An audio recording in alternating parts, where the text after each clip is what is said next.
Hi, Covenant Life. We're so excited that you chose to join us today. I'm Irma with Hands of Mercy Ministry, and I get to take a few minutes to fill you in on what's coming up and what's going on here at Covenant Life. If you're a guest with us for the first time, we believe it's not by coincidence that you chose to worship with Covenant Life. Whether you were invited by a family member or friend, or you're here by choice, we'd like to encourage you to visit our Connection Center as you exit our sanctuary. We believe that being connected is the first way to stay plugged in with Covenant Life, as we know God has something in store for everyone. Here at Covenant Life, we have events for the entire family, and summer just happens to be one of the most active times of the year for us. This Friday from 6 to 9 p.m., our children's ministry will be concluding their VBS summer activities with a night of fun. Please see Sister Diane for more information. Our Gracefully Seasoned will be having a luncheon on Thursday, July 23rd. This luncheon will be at Hometown Buffet in Corona beginning at 10:30 a.m. Also that night, Crossover will be hosting an outdoor movie night in our church parking lot beginning at 7 p.m. On Friday, July 24th, the Rise will be performing at Cornerstone Church with Pastor Albert Aguilar in the city of Highland. On Saturday, the 25th, Covenant Life's band will also be visiting Cornerstone for a night of praise and worship. Crossover will be heading to the beach on Friday, July 31st. The cost is $8 per youth, and you can see Sister Loretta at the Connection Center for more information.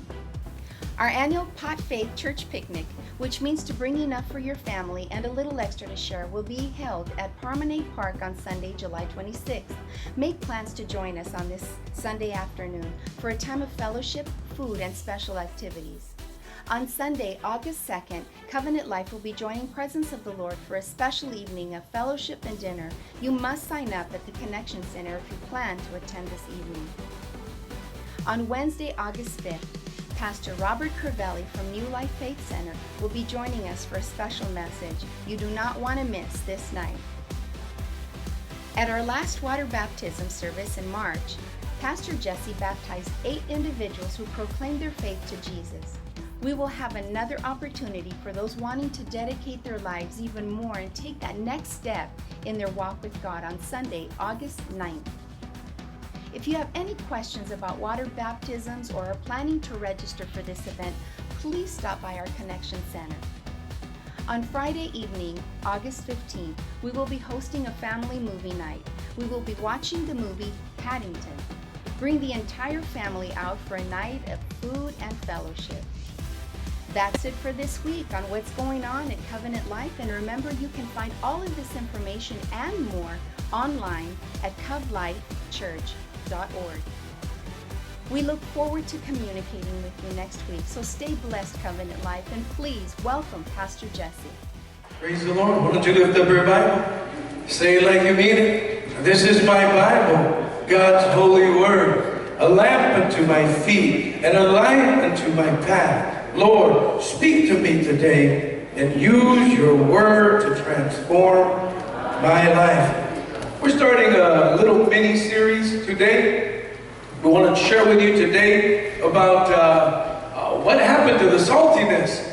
This is called the little mini-series called The Salt of the Earth. Everybody say the salt of the earth. We're starting over there in the Gospel of Matthew, chapter 5, verses 13, and then we're going over to Mark, chapter 9, and verse 50. Here we go. Jesus said, "You are the salt of the earth. But if the salt loses its flavor, how shall it be seasoned? It is then good for nothing but to be thrown out and trampled underfoot by men." And then over there in the Gospel of Mark, chapter 9, verse 50, Jesus said, "Salt is good, but if the salt loses its flavor, how will you season it? Have salt in yourselves and have peace with one another." I don't know that I've ever done a lesson or a little series on salt. I've been wanting to do something like this for a long time. I kind of plan it, put it aside, plan it, put it aside. I had a little bit more and stuff. And then I thought, you know, I think it's time. I think it's time. I want to share this. This teaching on salt really, it's an exciting message. It's a stirring message. It's an exhortation. It'll fan our flame. I think you'll enjoy it. Here we go. In our introduction here, how many know that salt is necessary for life? You need salt in your body. Now, how many know too much salt will kill you? But you do need salt in your life. It's amazing. You know, I was talking to one of the sisters that told me that they were having, their teenager was going through symptoms, and next thing you know, they're rushing him to the ER. And when they got to the ER, they basically diagnosed him and said he's dehydrated. And they went ahead and put a couple of bags of IVs in him, and with salt, I'm sure. And they got him back, hydrated again, and the salt also retains the water and so forth, so you don't just sweat and all of a sudden you have nothing. And so salt is necessary to life, but too much will kill us. But listen, Jesus used salt as a picture of how something so small, or we can say when it comes to people, a small minority in the world can accomplish a great deal of good. Something so small, a small minority can accomplish something so great and so good. He also tells us what happens when the salt loses its saltiness. Jesus talked about small things, but the small things that make a difference. He said there, also in the Gospel of Mark chapter 5, he says, you are the light of the world. The light, a candlestick, is not made to be put under a bushel. But a candlestick, he said, is made to be put in a lampstand.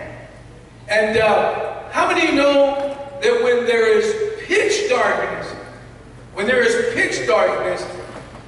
one little flicker, one little light, one little candle can be seen a long way. When there's pitch darkness, somebody can be lighting up a cigarette 3 blocks down the road, and you can see that thing just psh. And when it's pitch dark, you go, what's going on over there? And of course, when it's pitch dark, that little light on the back of your phone, wow. That's like coming into this sanctuary at night. You better get out before they close the lights off. Because if you're in here when the lights are off, it's like that during the day. Backstage, you have some light coming through the phones, you know. But at night, this place is like pitch dark. But just one little light of a dumb phone. I just got me a smartphone, but I used to have a dumb phone for a long time. And just that little light of a dumb phone that don't give much light at all. I was trying to, my room was so dark the other day, and I was trying to look for something, and with wooden floors on top now, you hear everything. Trying not to wake up my wife, and I was like, finally I took my dumb phone and put that little light, and boy, what a difference. Jesus talked about the little light that makes a big difference. Jesus talked about the little seed as a mustard seed. So if you have faith as small as a mustard seed, he talked about that little seed called the mustard seed that makes a big difference. He talks about the little light that's supposed to be put on a lampstand that in the midst of darkness makes a big difference. And then he talked about this little ingredient called salt. Believe me, just a little bit changes everything. Just a little bit can make a difference. Just a little bit can make a tremendous impact. According to Jesus, listen to me, according to Jesus, our influence in this world, though we are a minority in this world, Our influence in this world is greater than you think. Just like that little bit of salt in that whole pot of soup is greater than you think. You know, anybody's ever done the too much salt? I remember Pastor Robert gave me some New Mexico chile. You know? I decided to make it. He gave me my tools to make it. I graduated from New Mexico chile school at Pastor Robert's house. You know, and I had, I mean, a big pot, good sized pot. You know, and I hit my hand just slipped a little bit on the salt. I think, golly, I try to add water to it. And I watered it down and diluted it, and it became garbage. You know? I said, man, I just got a little slip. I just did a little slip on the salt. It's too much. It's just a little bit. It'll change. He said, the salt of the earth, the light of the world. I got this fixed. I thought it was kind of cool. The light bulb salt shaker. You know? The light of the world, the salt of the earth, two combined in one. Come on, a light bulb salt shaker. Little, that make a huge and tremendous difference. Now, I want to share with you about the identity of the salt. The identity of the salt. Who is the salt in this world? The identity of the salt. And in the beginning, initially we could say, you know, we could say it was Adam. But Adam did it. Why did Adam do it? Same reason you did it. Adam did it. And he lost all his saltiness. And after Adam lost all his saltiness, let me tell you something happened after that. There was no more salt. Until Abel came along. Abel came along, got a little bit of salt. Somebody that actually worshiped God, that loved God, that served God, that was giving the sacrifice like God had commanded. But Cain took care of that and killed his bro. Now, no more salt. And humanity began to deteriorate. Years had passed since God created the world. In the beginning, man was perfect, but mankind sinned. Shortly after the fall, the first man was murdered, and all of a sudden, man began to retreat and to go backwards. Man began to seek after temporal things rather than God. Man began to seek after pleasure.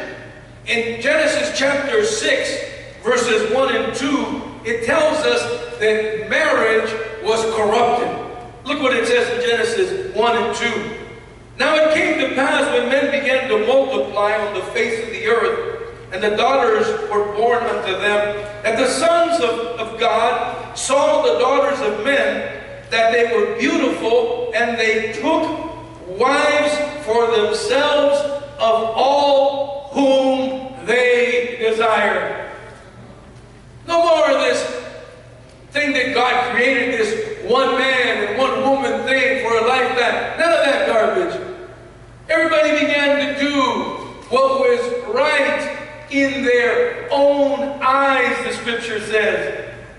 They began to do what is right in their own eyes. And when you don't have no salt, when you don't have no law, and the salt is the law, and the salt becomes people, and the people become the conscience of a society. You don't have that, everybody goes crazy. Everybody goes crazy. Look at humanity today.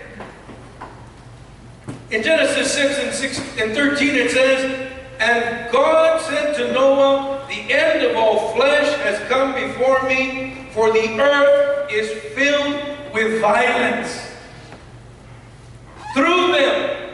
And I beheld, and behold, I will destroy them from the earth. It doesn't say that the Christians or the believers looked upon the earth and said it's corrupt. It doesn't say that. It says that the very God of heaven, the very compassionate, loving God of heaven looked down. And he saw that it was all corrupt. Everybody was doing what they thought was right. Can you imagine? And you know what? I don't think we need to go there sometimes. You know what I kind of mean? But can you imagine the sins that arise in a society when everybody does what they believe is right in their own eyes? There's no limits. There's no limits. And unfortunately, we see it around society today. There's no limits. Sin abounds. And things that people are doing, the crazy things that people are doing. I mean, you can't imagine some of the stuff that people do until you hear it in the news sometimes, that people get caught. And you go, what? What? You know? You got teachers sleeping with little kids and doing crazy things to little kids, and they get busted, and you sit there and you go, what? They're doing that at that elementary school? You know, people that get busted, people that get caught. Cece works with the court system. I mean, I'm sure she gets an array of garbage that comes in on a daily basis. People in the court system, you sit there and you go, oh yeah. They just, you know, we would sit there and be shocked and our jaw would drop at some of the charges that come against people and the things that, the crimes that people are committing. Because we're living in a day, so to speak, where people are doing what they believe is right in their own mind. And part of the reason is because of the salt. And we're going to talk about that in a little bit. So the Lord contradicts. You know, people say, well, mankind is, you know, kind of morally sound, and mankind is really kind of, overall, they're relatively good. But in Genesis 6:5, God completely contradicts this reasoning. In Genesis 6:5, it says, and the Lord saw the wickedness of man was great upon the earth, and that every intent of the thoughts of his heart was only evil continually. Why? Proverbs 21:2 says, every way of a man is right in his own eyes, but the Lord weighs the heart. Every way is right in a man. The people, what's wrong with that? You do that? What's wrong with that? I like it. Huh? My Lord. Are you here? And we're talking about the fact that there was no salt. That's the point I'm trying to make. Adam was the salt, and I don't know about Adam. I tell you what, I'm going to say this is my opinion. I don't know if Adam made it to heaven. Are you here? I don't know if Adam died a believer. I don't know that. I have no proof of that. You know?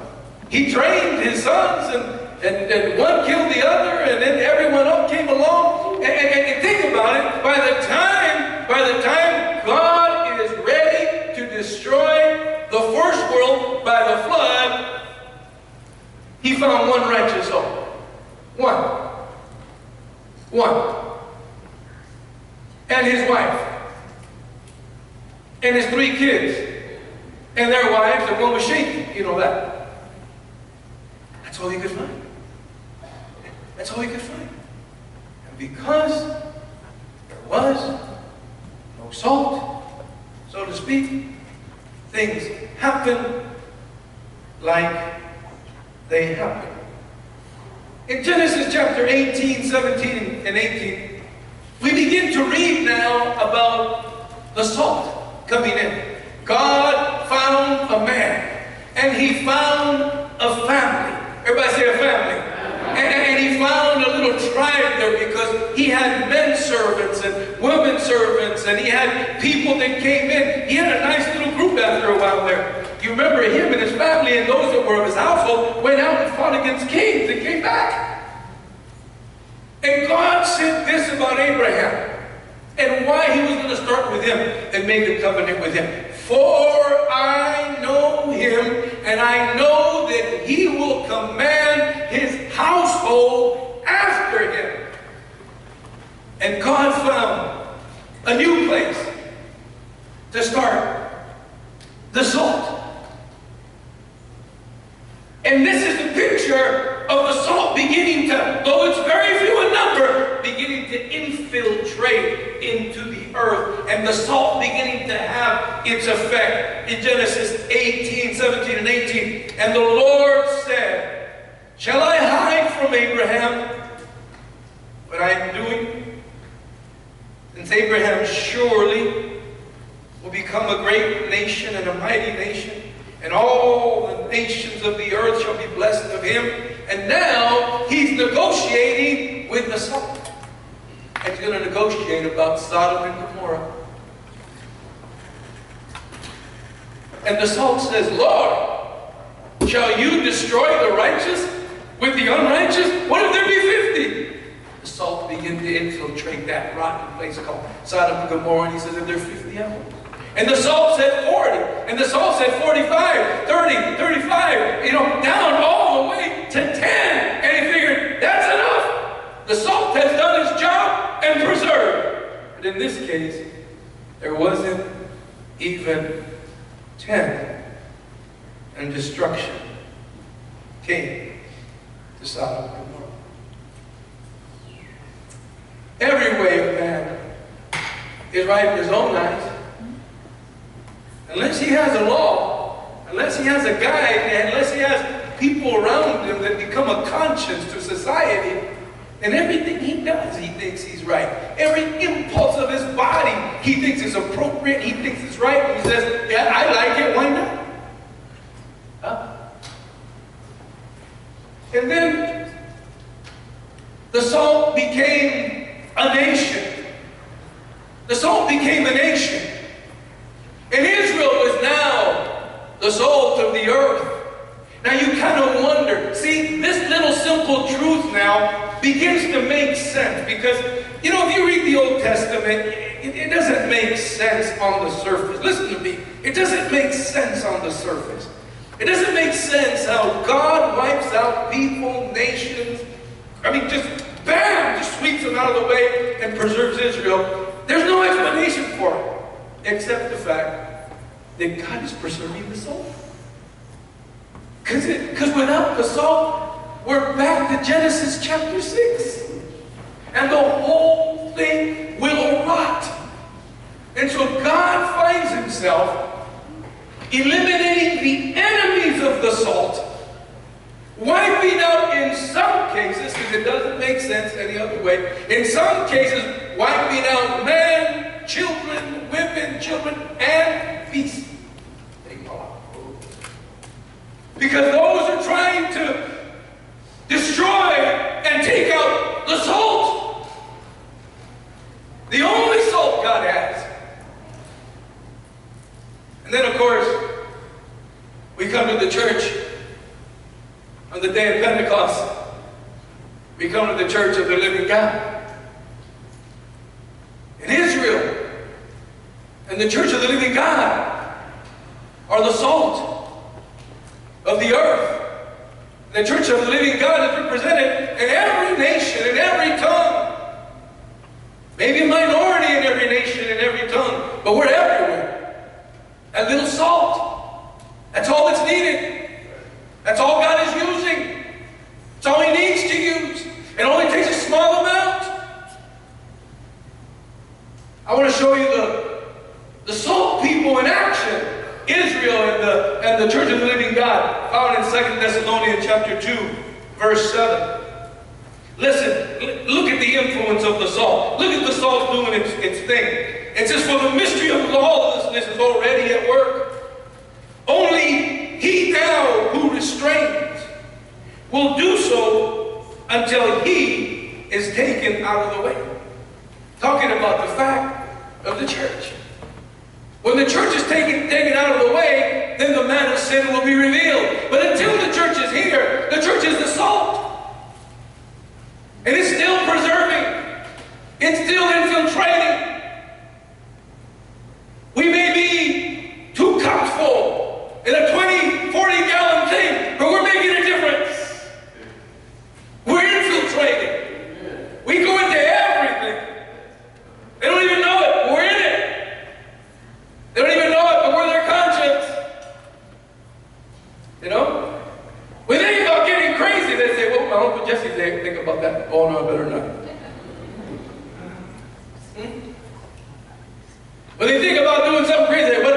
Grandpa George? Oh, no, not Grandpa George. You don't want to get married.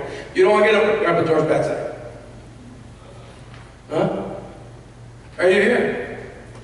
Huh?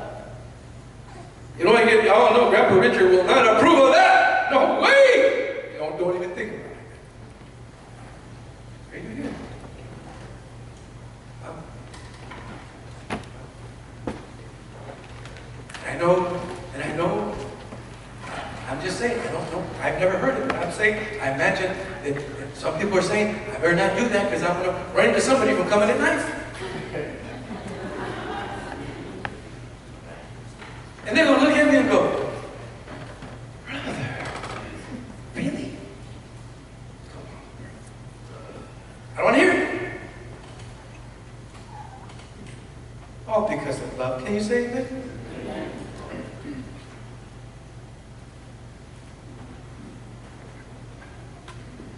And then Jesus brought it down to the real simple man. I mean, you know, from a nation, from Abraham and a nation to the whole nation of Israel, to the whole church. Hey, look, down to you. Yeah, you. He said to his disciples, 11 of them at that time, you are the salt of the earth. You're the salt of the earth. 11 people. 11 people in a crazy world, in a place in the Middle East that for sure had hundreds and hundreds of thousands of people there. And he looks at 12 or 11. He said, you're the salt of the earth. You're the salt of the earth. And then, if you look at the salt people in action, Matthew chapter 16, verse 19, Jesus said this, and I give you the keys of the kingdom. And whatsoever you bind on earth will be bound in heaven. And whatsoever you loose on earth will be loosed in heaven. I don't know about you, but it sounds like pretty influential. You are the salt. I am the salt. We are the salt of the earth, of our cities, of our communities, of our areas. Now, the benefits of the salt. The benefits of the salt. Under number one there, we could say salt is used to give flavor to life. It's obviously used to give flavor to food. In this context of you being the salt of the earth, you're used to give flavor to life, to make it pleasing to the taste. I mean, salt is good for seasoning. It's a good condiment. You know? Any of you barbecuers around here? Don't give me no salt, that's me. Yeah. You know? I don't go crazy, but I need to have enough there where I can taste it. Are you following me? If you don't put enough in it, like, well, hey, it's lacking something. Look at Job chapter 6, verse 6 says. Job chapter 6, verse 6 says this. Can flavorless food be eaten without salt? Or is there any taste in the white of an egg? You answer that. Is there any taste in the white of an egg? Somebody said, you know, we're going to make you scrambled eggs. We're going to make you egg white. We put no salt. You go, forget it. There's no flavor. You get that egg white, you got to do something. Do it. Come on. I love eggs. I love the white of the egg. But I got to have some salt on that baby. I got to have some pepper. Huh? Some chili on that. Tapatio has a lot of salt. It's got to be easy. You know? But the point is this. Salt was used for flavor. And, did I put Leviticus up there? Leviticus chapter 2, verse 13. Very interesting verse. God is talking about sacrifices. You're sacrificing the lamb, the ram, the whatever. And God was not going to accept any sacrifice if it wasn't sprinkled with salt. Is that interesting? God says, no. Don't give me no sacrifices if it isn't sprinkled with salt.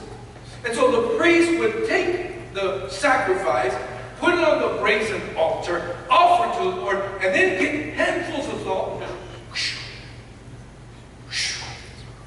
Because God said, it don't taste good without it. That's not what he said, but you know what I'm saying.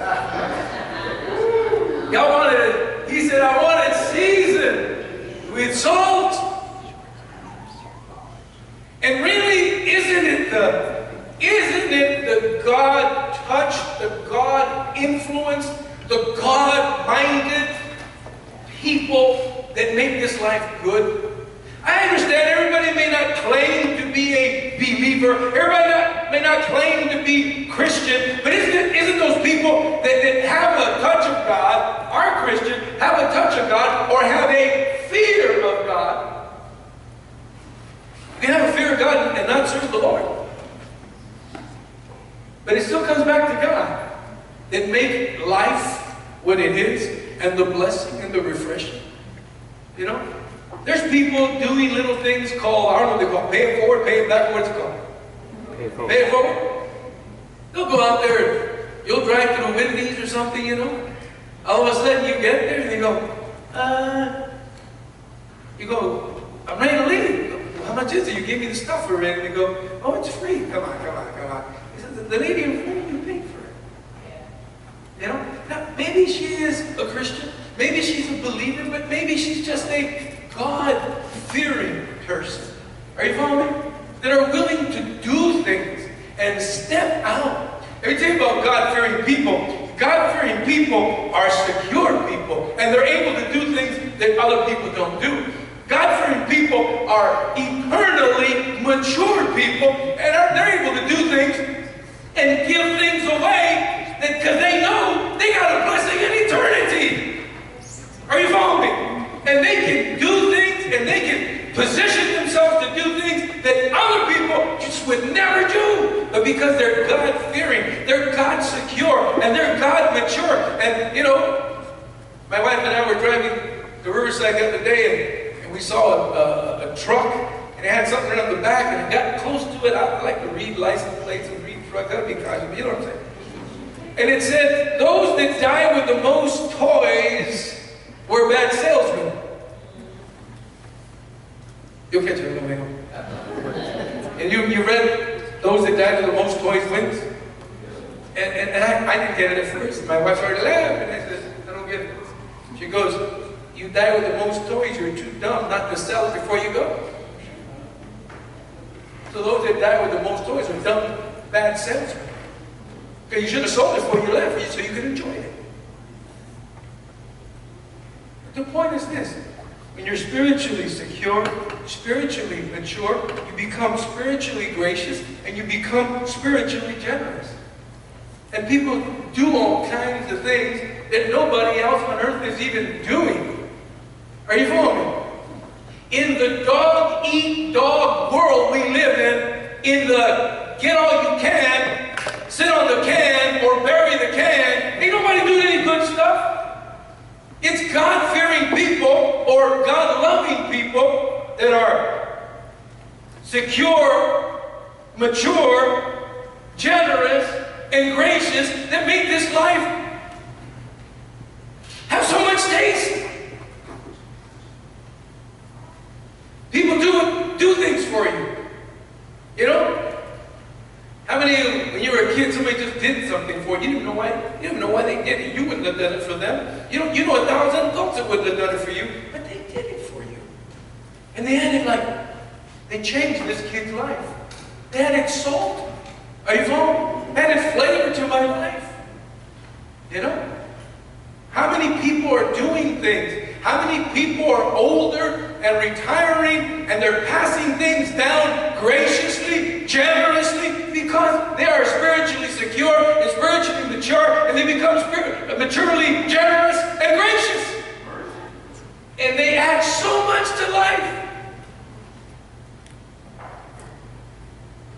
How many times have you done something? If you have done something for a kid, you know, done something for a kid that you just want to show them, you know. I mean, sometimes my house can be full of young people. I mean, like full, you know. And we try to be always, every time we can. We try to be generous, gracious, you know. We get home sometimes and, you know, we have 6, 7, 8 people at our house, and, you know, and we look at each other, my wife and I go, ha ha, another blessing. Another opportunity to be a blessing. And that's what we really think about it.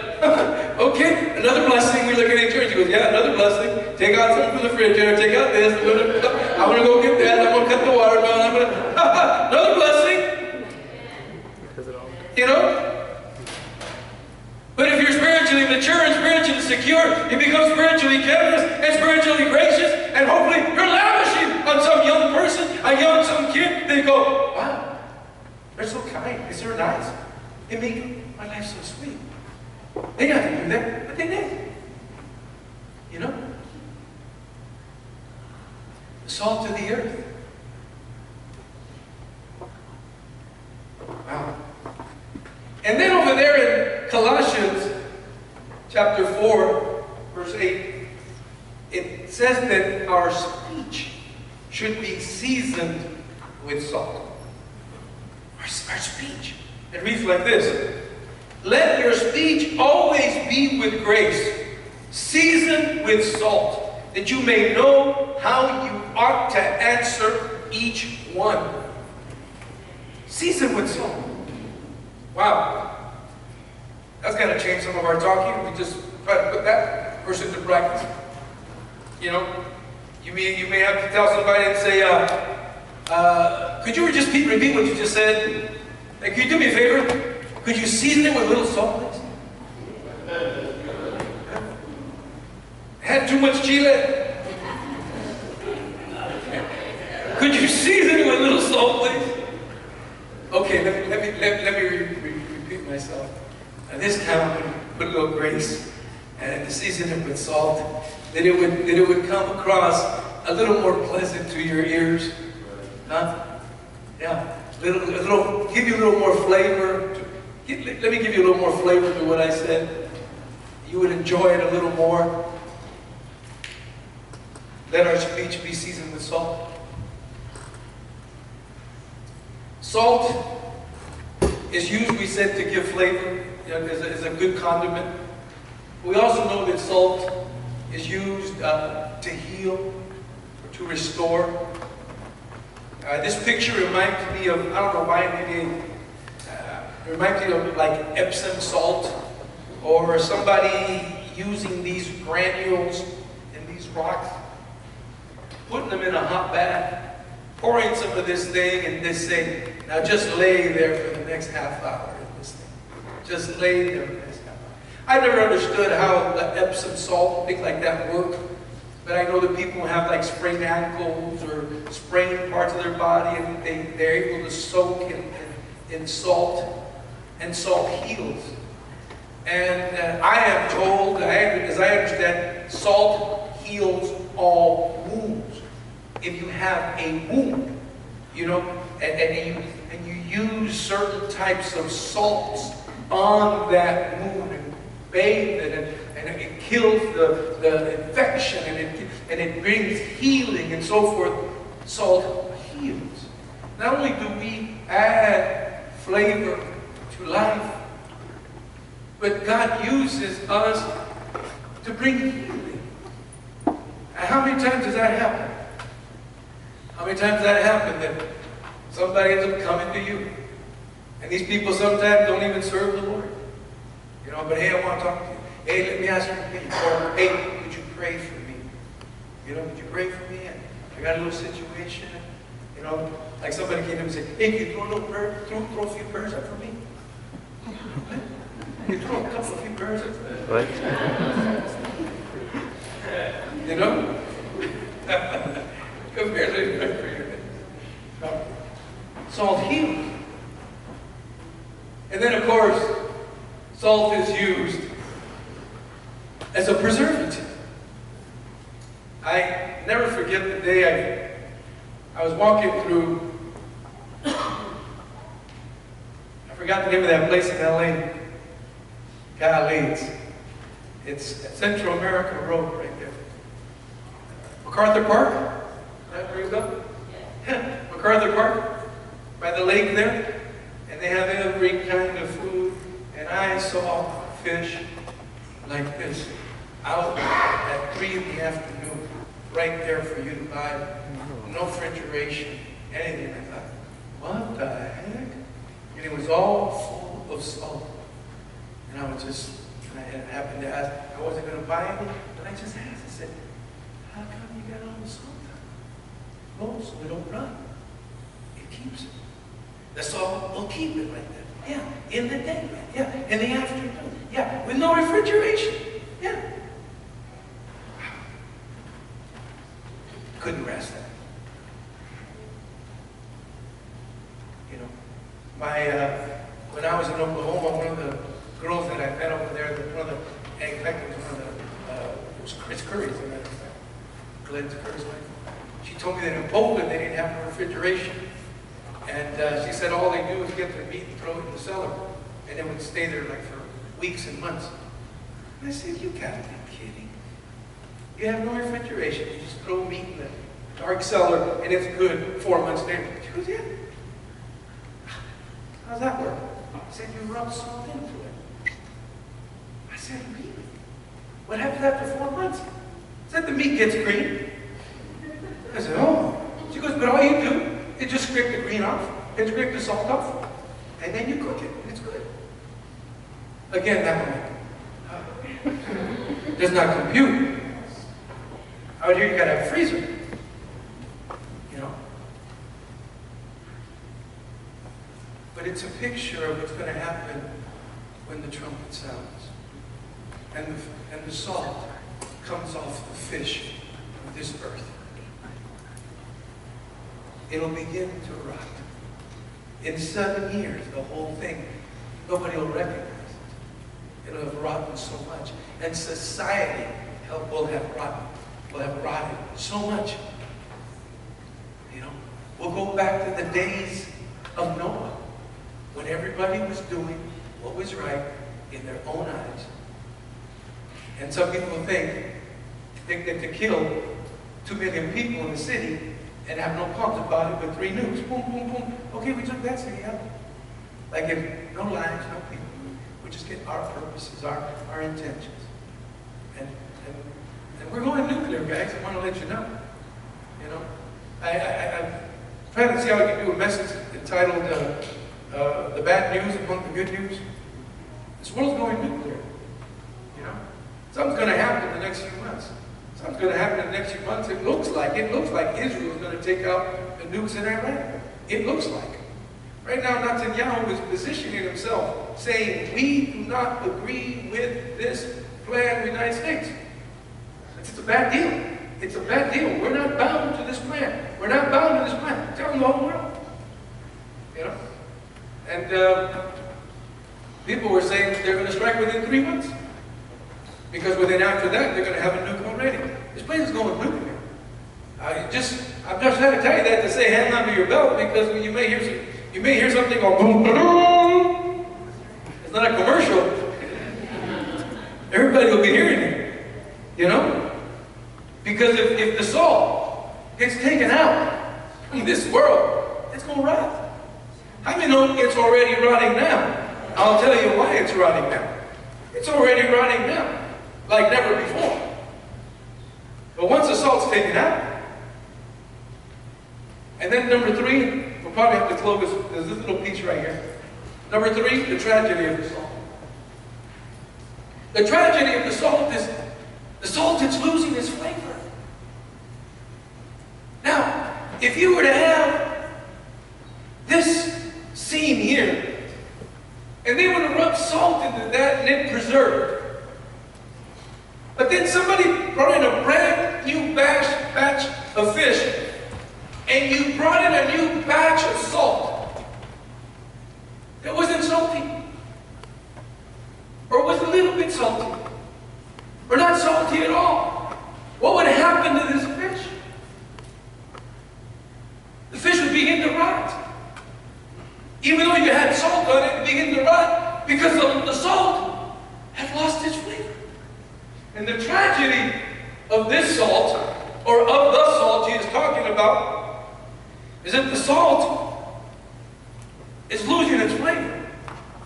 It's losing its pleasant taste. The salt is losing the very thing that makes it salty. And you consider believers that do not act like believers. Believers that do not live like believers. Believers that do not conduct themselves as believers. Something happens when that happens. When believers don't conduct themselves as believers, something happens. The salt begins to start losing its saltiness. And when the salt starts losing its saltiness, the next part says,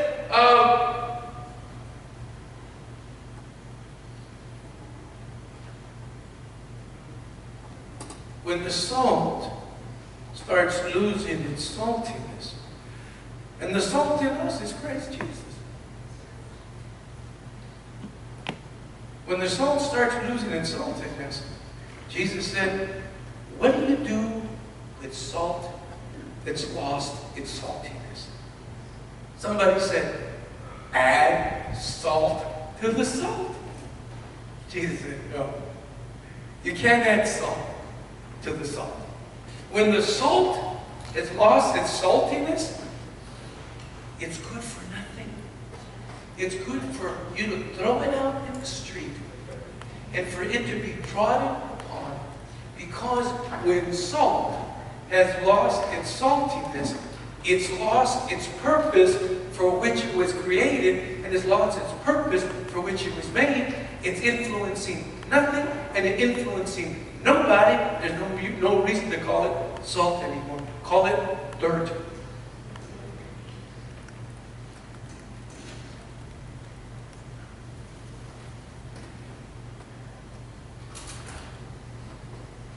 We close. The value of bland salt.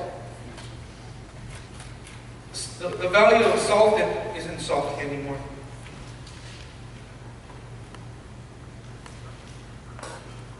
When the seasoning needs to be seasoned, you got a problem.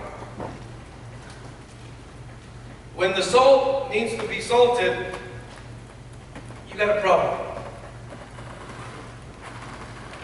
We are God's people. We are the preservative.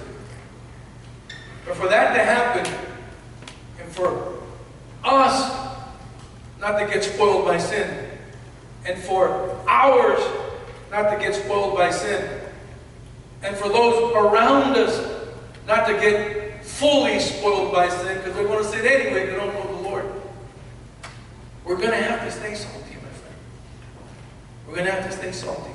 Now, because of time, next week's message is going to be, how does one lose their saltiness, and how does one regain their saltiness?